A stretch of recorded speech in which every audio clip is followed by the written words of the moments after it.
Good morning, everyone, and welcome. Thank you for joining us for today's webinar, From Concept to Grant, Turning Telehealth Ideas into Funded Projects. Today's session is really about helping organizations move from we have an idea to we have a project that is clear, fundable, realistic, and ready to implement. That distinction is important.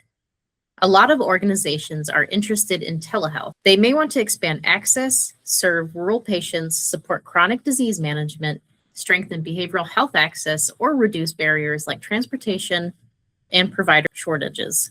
Those are all important goals. But when it comes to grant funding, a good idea is only the starting point. Funders are looking for projects that are well-defined, connected to a specific need, backed by a realistic plan, and able to demonstrate measurable impact. So today we are going to focus less on grant writing in the narrow sense and more on grant readiness and grant strategy. That means answering questions like, what problems are we solving? Who exactly are we trying to serve? What telehealth model actually fits the need? Do we have the staffing and infrastructure to implement it? How will we measure success? And what happens when the grant period ends? Those are the questions that make a proposal stronger before the writing even begins.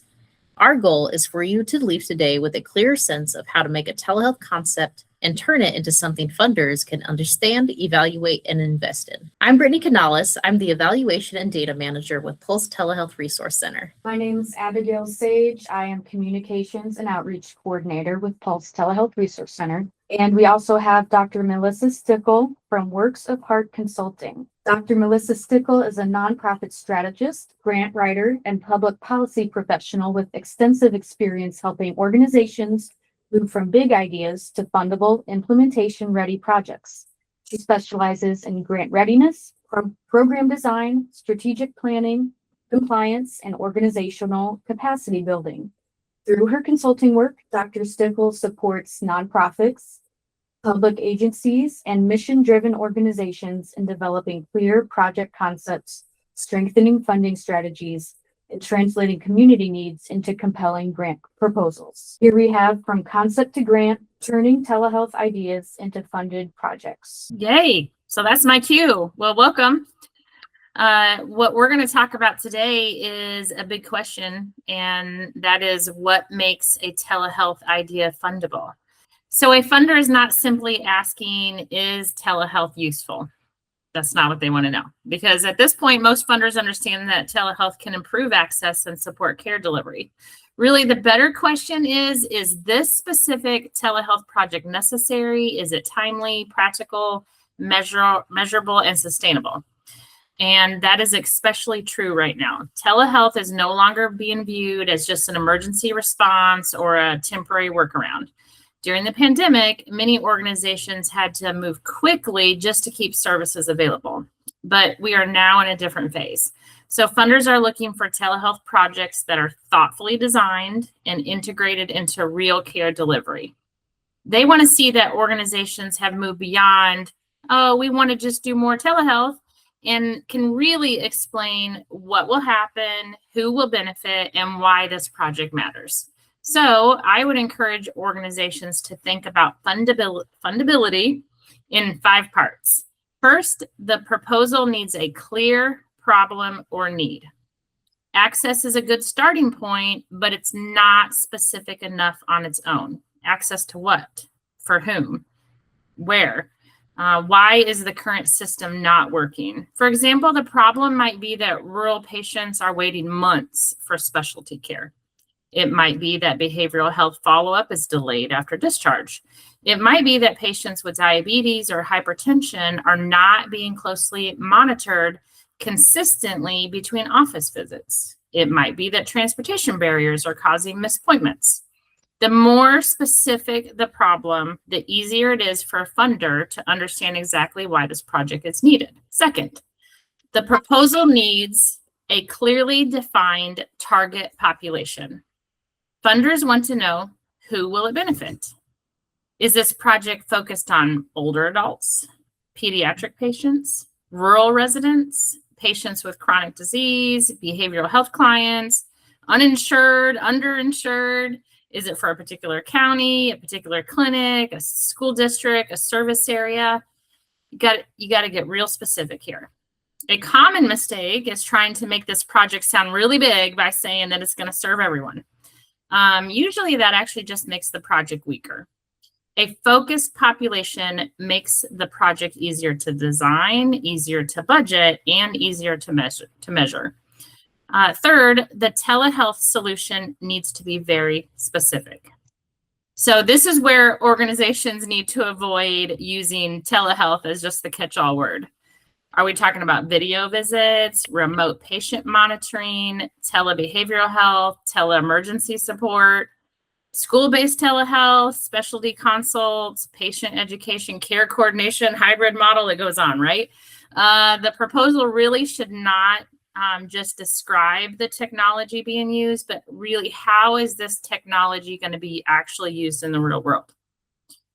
Fourth, the project needs to be realistic.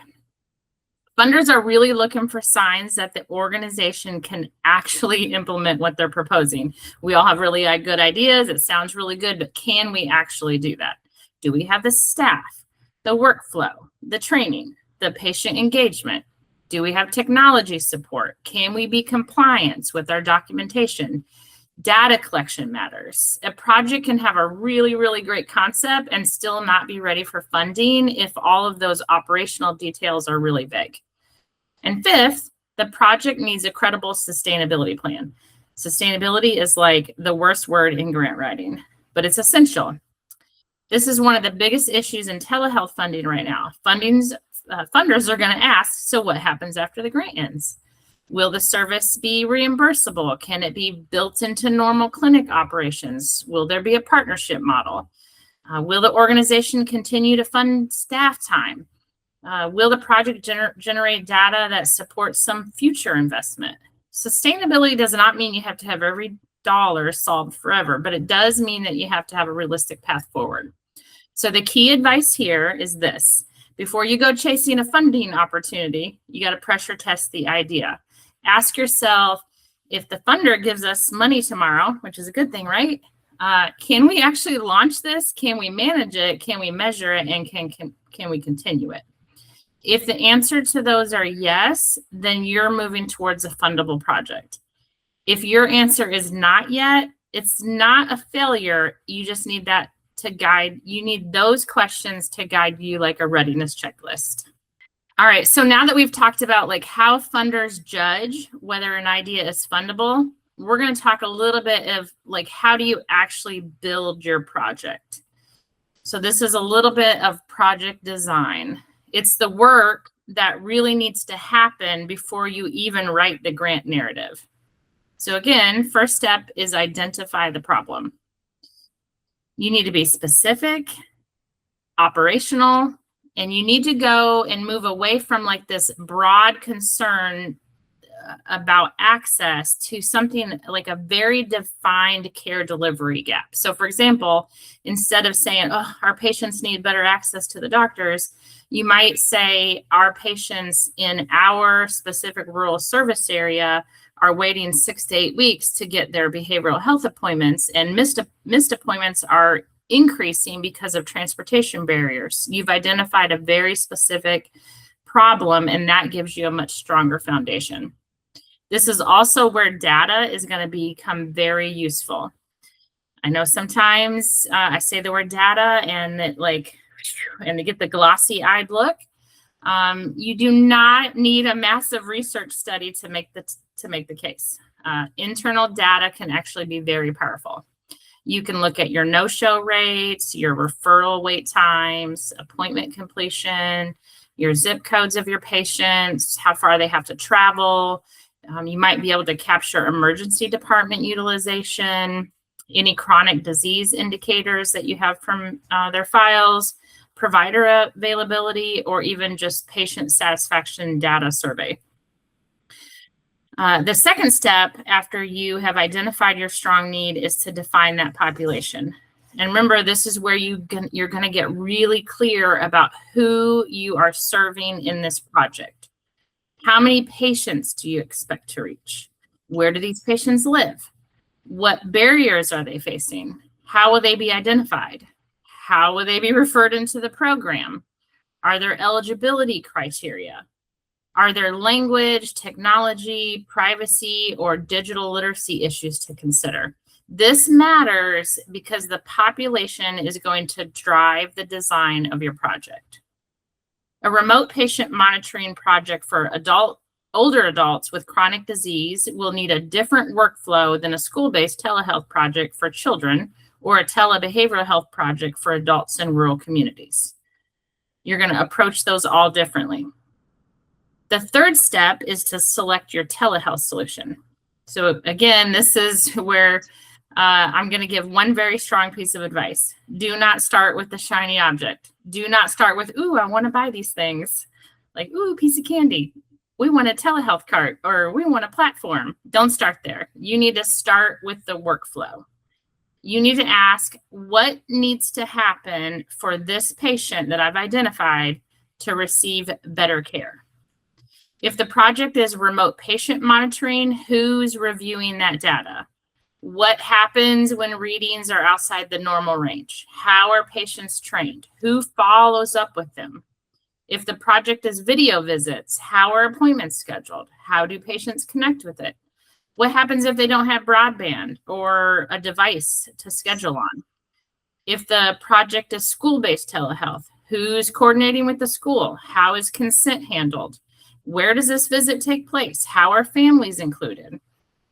The technology is going to support the care model. It should not be the care model. All right. The fourth step is to now build your project plan. This is the fun part. A strong project plan should include your timeline, your major milestones, staffing roles, technology needs, partnerships, training, your patient workflow, outreach, who's responsible for compliance, and who's responsible for data collection. This doesn't have to be overly complicated, but it has to be believable. Funders should be able to read the plan and think, oh yeah, this organization understands what it's going to take to make this work. The fifth step is to then identify your key outcomes. Outcomes should connect directly back to the problem. If the problem was missed appointments, then you should be measuring appointment completion or no-show rates. If the problem is delayed specialty care, then you should measure time from referral to consultation. If the problem is chronic disease management, you should measure patient monitoring, follow-up, care plan adherence, or avoidable utilization. If the problem is patient access, measure travel avoided, visit completion, patient satisfaction, or service results. The goal is to move from whatever concept that you had to an actual operating model. So a concept says we want to expand telehealth, but a grant-ready project says we will implement a behavioral health model for adults in 3 rural counties using scheduled video visits, care coordination support, and referral tracking with outcomes tied to reduced wait times, improved appointment completion, and patient satisfaction. I want to fund that. That sounded like I knew what I was talking about. That level of clarity is what makes projects easier to fund. It also makes them easier to manage and easier to evaluate. All right. Pitfalls. Let's talk about some of the most common mistakes that can really weaken your telehealth grant application. The first is applying too early. And what does that mean? That means you might not be ready. This happens when an organization sees a grant opportunity. They're like, ooh, grant. And they try to build the project in a rush to fit the application. This is completely backwards. The strongest applications usually come from organizations that have already done the planning before a grant even came out. They understand the need already. They already know the populations that they want to serve. They already have talked through their workflow, and they already have a reasonable budget in mind. If you're waiting until that funding opportunity opens, when that NOFO drops or that RFP comes out, and you're trying to make major decisions under pressure, this is when proposals become really vague. This is when like budgets start to look kind of weird and wonky, and sustainability really gets treated like an afterthought, because who can think about sustainability at that point? The second mistake is submitting a very generic proposal. So what does that mean? Well, funders, every single funder have different priorities. Some are focused on rural access, some are focused on chronic disease, some care about behavioral health, maternal health, health equity, innovation, infrastructure. Everybody's got what they're really passionate about. So a strong proposal should speak directly to that funder's priorities. That does not mean that your project is trying to become something it's not. It just means that you're showing that funder why your project aligns with what they are trying to accomplish. Got to have specificity and match in order for a funder to say, oh yeah, that fits within our mission and we want to fund that. The third mistake is budget omissions. This one will get you, because if you do get the grant and you left stuff out of the budget, you're going to be really mad if it's something really important. It's actually really common. Organizations often remember like super obvious costs, like the pretty shiny equipment or devices, software, connectivity, but they just like forget that there are costs to actually make an implementation happen.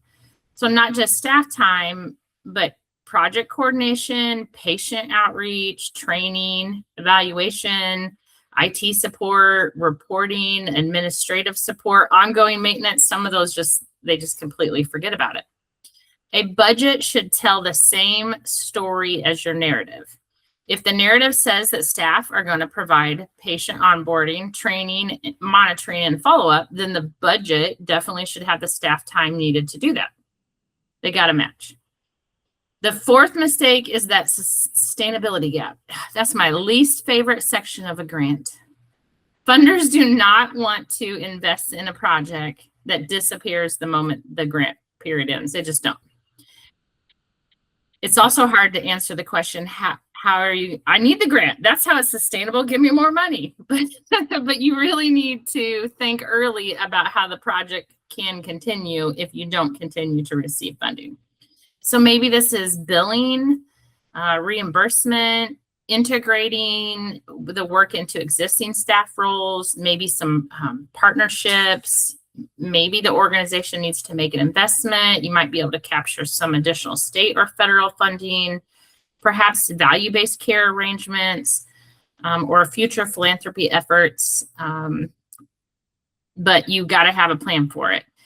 The sustainability plan should not sound like wishful thinking. It really should sound like a practical next step. All right, the fifth mistake is underestimating the reporting burden. Woo. This can be a lot. Sometimes people will be like, here's $10,000 and we need a report every week that's 5 miles long. And by the time you account for your staff time, you didn't get any money. So you need to make sure you don't underestimate the reporting burden. Receiving the grant is not the finish line. It's really the starting line. So once a grant is awarded, the organization has to track expenses, document activities, collect data, monitor progress, submit reports, stay compliant with terms of the award. If those reporting requirements are not built into your project plan from the beginning, staff are going to quickly become overwhelmed. So the biggest takeaway here is to start planning well before the funding opportunity is released. You have to do the readiness work early. You build the project way before the deadline clock starts ticking. That's how you avoid panic writing. I've done mystery budgets and the dreaded we'll figure it out later problem, which for the record is not a strategy. It's like a haunted house with spreadsheets. After the award. All right, so we're going to celebrate because you got the award. Yay. Once a project is funded, what happens is now you got to do the work. So it was great when you just had to, pretend you were going to do the work and write it and hope you got the money. But then now you got the money and now you have to implement. This is where organizations really need to be honest with themselves. A grant award is really exciting. It also creates responsibility. So there are 4 major areas that clinics need to be ready for. The first one is administrative and financial management. Grant funds have to be tracked carefully. You have to make sure expenses are allowable, necessary, reasonable, and that they're in the scope of work. Someone needs to understand the grant requirements. Someone needs to know what documentation must be kept. Someone needs to monitor spending against the budget. This is not just a finance office issue. Program staff and finance staff really need to communicate regularly so that the project stays on track. The second area is reporting and documentation. Nobody's favorite. You need a system for tracking what's happening. You might have milestones, project milestones, patient participation, services delivered, equipment purchased, training completed by staff, outcomes achieved. All of these things the funder are going to want to know in a report, but if you're not tracking these, you're in trouble. So the best time to design this reporting system is at the beginning of the project, not 2 weeks before the report is due. Just a tip. If the grant requires quarterly reports, outcome data, or performance measures, you must build those into the workflow from day one. The third area is infrastructure maintenance. Telehealth projects often, obviously, involve technology, and technology needs support. This might include got to calibrate some equipment, update your software, continue to buy licenses, make sure you have internet connectivity, cybersecurity, device replacement, training for staff on how to continue if you have staff turnover, training new staff. If the project includes remote patient monitoring devices, for example, the organization needs to know who distributes them, who trains the patients, who monitors use, who retrieves the device, who responds when something stops working. Really, telehealth is not just purchasing equipment. It is maintaining a service model. The fourth area, there's this word again, sustainability planning. People are going to be tired of hearing sustainability. Sustainability should continue after the award. In fact, once implementation begins, the organization will usually learn things along the way that can make sustainability stronger. Maybe the project identifies a reimbursement pathway. Maybe the data shows reduced no-shows or better appointment completion. Maybe a partner sees value and wants to continue the model. And maybe the project just becomes part of normal clinic operations. The important thing is to really keep asking, what data do we need to justify continuing this after the grant ends? A successful grant funding project is not just one that spends the money correctly. It's one that builds something useful, measurable, and durable. Let's show me the money. Where do we look? Where do we look for funding? Let's talk about where organizations can begin to look for funding. There's several places to start. Federal and state programs are often the first place people look, and for good reason. HRSA, that's an important source for rural health and telehealth related programs. USDA has a distance learning and telemedicine program. That's another example of funding source that supports rural education and healthcare access. But the important thing is not just finding the grant. The important thing is finding the right grant for the right project. So different funding programs support different pieces of work. So some may support the equipment, some may support service delivery, some may support technical assistance, some may support broadband infrastructure, some may support planning, research, evaluation. That means organizations have to be very careful not to force one grant to pay for every dream they have on the shelf. Another place that you can look is central funding and resource hubs like the Rural Health Information Hub. It's a strong resource for rural health funding opportunities. They have data, toolkits, all sorts of examples on that hub. It can help organizations understand what's available and how different funding streams align with rural health needs. Also, state offices of rural health, if you have them, are really important. They're going to understand state level priorities, rural provider challenges, regional partnerships, and they may be able to point organizations towards other opportunities that are not obvious from a national search. Of course, PulseTRC, got to give them a shout out. They definitely can help organizations in Oklahoma, Kansas, and Missouri to think through strategy, workflow, implementation, readiness. That support matters because many organizations do not fail because they had a bad idea.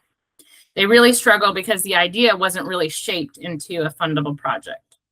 So the practical advice really here is to build a funding scan around the project, not the other way around.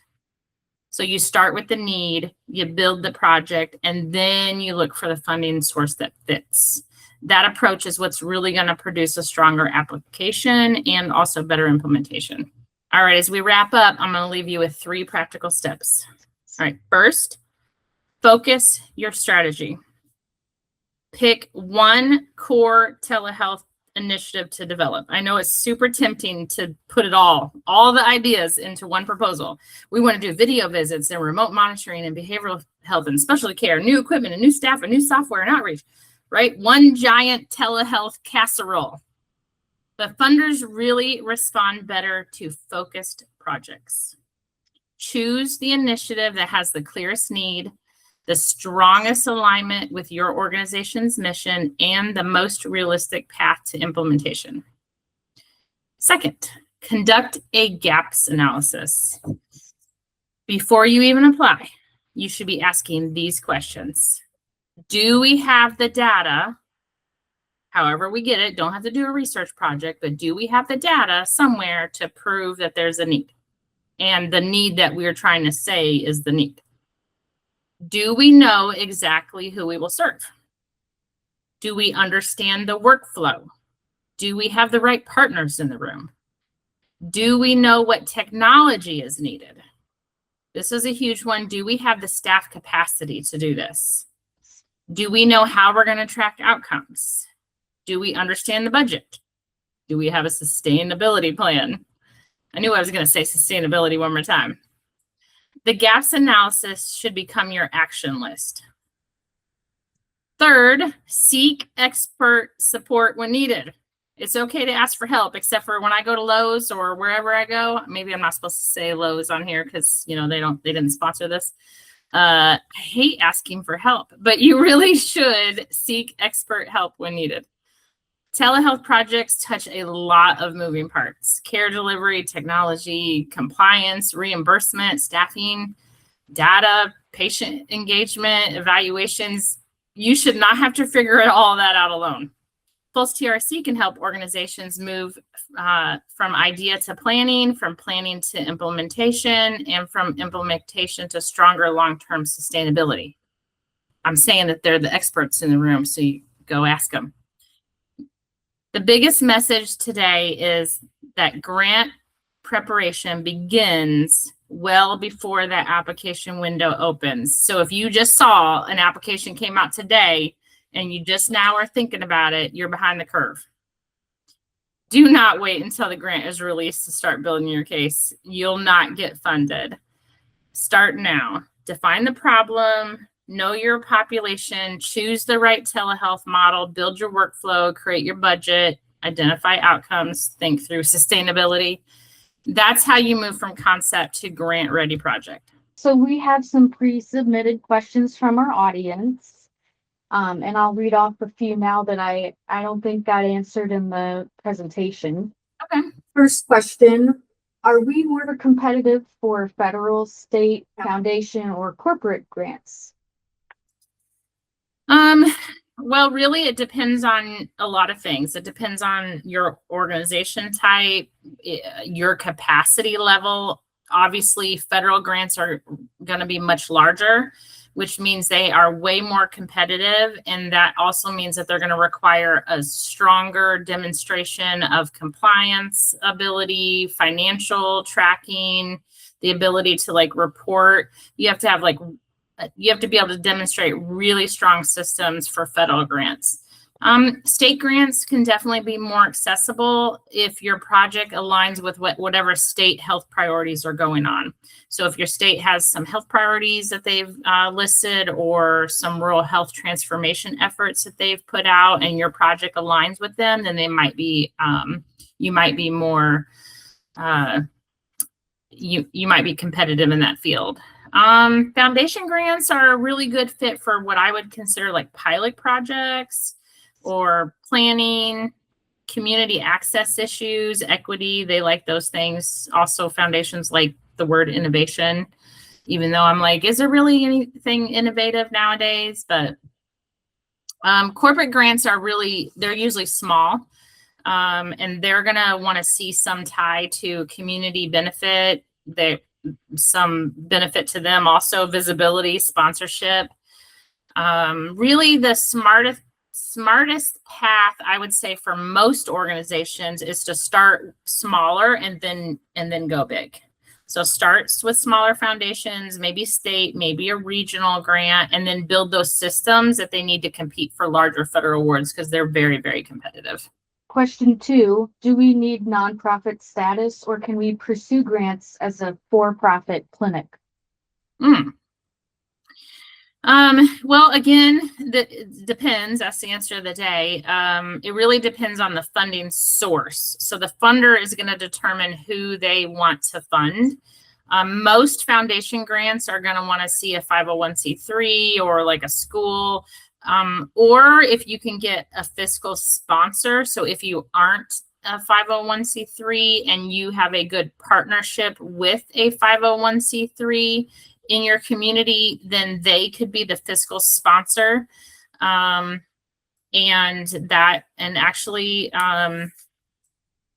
Cape Family Medical has done that exact thing, received some grants in partnership with a local nonprofit, and they were the fiscal agent, but the grant went to Cape Family Medical. So it is possible as a for-profit, but sometimes it's just not like a direct grant. Some federal and state grants will allow it, but some won't. It really just depends on, it's not an automatic no, but you really got to look at that eligibility piece when you're applying. There should be some things that you're looking at when you see a grant opportunity. Eligibility is one of the first ones, because if you're not eligible, don't read it. You just wasted your time. What are grant opportunities we should avoid? Well, absolutely. I would avoid grants that do not match your mission, right? That's called mission drift. So, if it is a project that you would not otherwise do, then don't try to go after it. Also, you should avoid grants that have some crazy, unrealistic match requirements. So, let's say, for every $1, you got to match $3. That's could be very unrealistic for you. Also, I would completely avoid any funding opportunities that create major reporting burdens, especially if you don't have like a built-in reporting compliance staff already. It is really hard to manage and probably not something that you can sustain. So if the laundry list of like reporting is so long that you're like, what, then I would avoid that. Also avoiding opportunities where timelines are really short, especially if it's a newer project, and the project isn't ready to start and they're like, oh, and we'll give you this money, but you got to finish it in 1 year. And you're like, I barely got started in 1 year. Also, if the grant costs more in staff time and stress than it brings in funding, just avoid it. Sometimes people don't like to hear this. Sometimes the most strategic grant decision that you can make is deciding not to apply. Okay. How about, are there grant databases or subscriptions clinics or healthcare providers should purchase? I mean, maybe, but I wouldn't start there. I've been writing grants for a long time, and I have not paid for a single subscription to any service, and ever, not once have I. Free resources can take you pretty far. So like grants.gov and HRSA, state sites, Rural Health Information Hub. You could Google a lot. I don't know. Paid databases that can be useful, but someone would have to actually use them like really consistently. Yeah, probably. I mean, maybe, but I wouldn't pay for them. Okay. What partnerships would improve our grant competitiveness? Well, I'm a firm believer that more heads are better than one, and strong partnerships often make grants way more competitive because they show that the project is connected somehow to a broader system of care. So, partners like hospitals and other clinics, federally qualified health centers, rural health networks, anybody, schools, behavioral health providers, health departments, universities. All of those. But I would say the best partnerships are not the ones that give you letters of support. The partnerships actually need to be partnerships, not like, oh, yes, I support so-and-so on their grant because blah, blah, blah, something really generic. If you're going to have a partnership and you're going to document in the grant, it should really talk about real roles that they have, like how are referrals going to happen? How are you going to share data? What's the actual back and forth exchange there? I would never submit a letter that just says we support this project. Really what you want is something that says, here's exactly what we're going to do to help this project succeed. Grant writing is an amazing opportunity to bring in money that you would not have had before to do really great things that help people. And if you have that opportunity, this is like a Spider-Man moment, like what is that with great, what's the Spider-Man quote, Brittany, with great power comes great responsibility. Yeah, right. And so if you can write a grant and get the money, you should, because you can help people, and that's a huge responsibility, and you should do it. And yeah. And it's other people's money. Like, so if you want to help people, but you can't, it's not like your pocketbook has $1 million, but you can get $1 million from somewhere by writing an amazing grant. You ought to do really good and write that grant and get the $1 million and then go help a bunch of people. Yeah, I love grant writing because I like all the money for all the really great things. All the legacies that it leaves and all the impacts that it has on people's lives. And if you're part of that grant writing process, you get to say, oh, I helped bring that to the community. I helped do that. I helped that person change their lives. And that's a pretty amazing feeling. For the end of our webinar, Pulse just wants to share with you some relevant resources on our website. If you go on our homepage and scroll down a little bit, you can see our telehealth news bulletins, which we keep updated regularly with new grant opportunities that are relevant for telehealth and rural health services. And those do have links attached. You can click on it and go to the grant opportunity. Also, if you look at our free resources tab and click on grants and opportunities, we also keep this updated with grant opportunities from HRSA, grants.gov, and from Rural Health Transformation. So you can click on the button for your state and see grants from Rural Health Information Hub and from your state's Rural Health Transformation Plan. You can also scroll down to see federal grant programs, CMS innovation models, and the federal funding portals. There are also links for private and foundation funding and research and academic opportunities. Also, make sure you sign up for our newsletter. Click on the red button, join Pulse Check newsletter, and just put in your email, your first and last name and your state, and you will get weekly news updates all about new grant opportunities, policy changes, and more relevant information for you. That's it. And thank you for coming to our webinar. And if anybody watching has any questions, feel free to leave a comment on the video, or you can go to our website, submit question there. You can call us as well. We're available Monday through Thursday, 8 to 5.